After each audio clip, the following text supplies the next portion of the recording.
Heroine character ஹீரோயினுடைய அம்மா கேரக்டருக்கு phone பண்ணி என்னால் உங்கள் பையன் கூட இனிமேல் வாழ முடியாது, நாங்கள் பிரேக்கப் பண்ணிக்க போகிறோம் அப்படின்னு சொல்கிற சீன் இருக்கு இல்லையா, அது வந்து ரொம்ப புதுசாக இருந்துச்சு.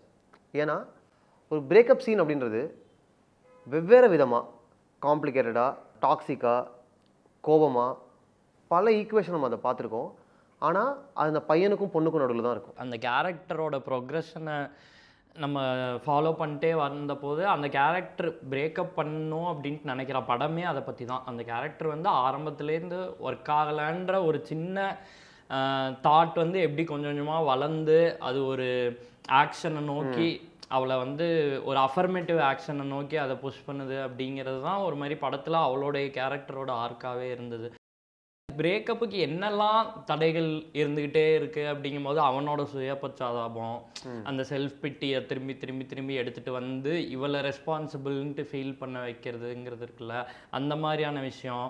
அதுக்கப்புறம் ஜென்ரலாக லைக் அவளுமே ஒரு அதை இன்டர்னலைஸ் பண்ணியிருக்கான். முன்னாடி இருந்தே அவன் பேட் டைமில் இருக்கான், அதை விட்டு போகக்கூடாது, பிரேக்கப் பண்ணலான்ற தாட் வந்தால் கூட அந்த ஜட்ஜ்மெண்ட்டை ஃபியர் பண்ணுறா அவள். நான் இந்த மாதிரி பேட் டைம்ஸில் விட்டு போனால் என்னை வந்து எப்படி பார்க்கும் இந்த சமூகம், ஆர் எப்படி இருக்கும், லைக் ஃபஸ்ட்டு அவளே அப்படி ஒரு பொண்ணு பேட் டைமில் விட்டா ஜட்ஜ் பண்ணுற ஒரு கேரக்டராக தான் இருப்பாள். அந்த மாதிரி இன்டர்னலைஸ் பண்ண ஒரு பொண்ணு தான் அவளுமே. ஸோ அவளுக்கு அது மேலே ஒரு, ஆனால் அவளோட ஃப்ரெண்டுக்கு அது ஒரு பெரிய விஷயமா இல்லை. அதுக்கு நீங்க சொல்ற எமோஷன் வந்து காமன் தான் நினைக்கிறேன். ஆமா, ரொம்ப நம்ம எல்லாருக்குமே அந்த மாதிரி ஒரு தாட் இருந்திருக்கும். எக்ஸாக்ட்லி. ஸோ அப்போ திவ்யா வந்துட்டு ஜென்ரலாகவே அவ ஆரம்பத்துலேருந்தே அவன் எப்படி சொல்லுது, அவனோட இருக்கிற என்டையர் ஆர்க்லுமே ஆரம்பத்துலேருந்துமே ஆக்சுவலி காலேஜில் நிறைய சீன்ஸ் ஷூட் பண்ணோம். அது வந்து ஷூட்டும் பண்ணோம், சிலது எழுதி ஷூட் பண்ண முடியாமையும் போச்சு. இந்த மேட்ரு வந்து அதில் ஆக்சுவலி இன்னுமே பெட்டராக கன்வே பண்ண ட்ரை பண்ணியிருப்போம். என்னென்னா அப்போவுமே அவன் வந்து ஒரு வயலண்ட், ஒரு ஷேட்ஸ் ஆஃப் வயலன்ஸ் அவனுக்குள்ளே இருக்கும். பட் ஆனால் அந்த காலேஜ் ஸ்பேஸில் வந்து அது வந்து அவளுக்கு கெத்தாக தெரியும். அந்த மாதிரி பார்த்துட்ருக்கா.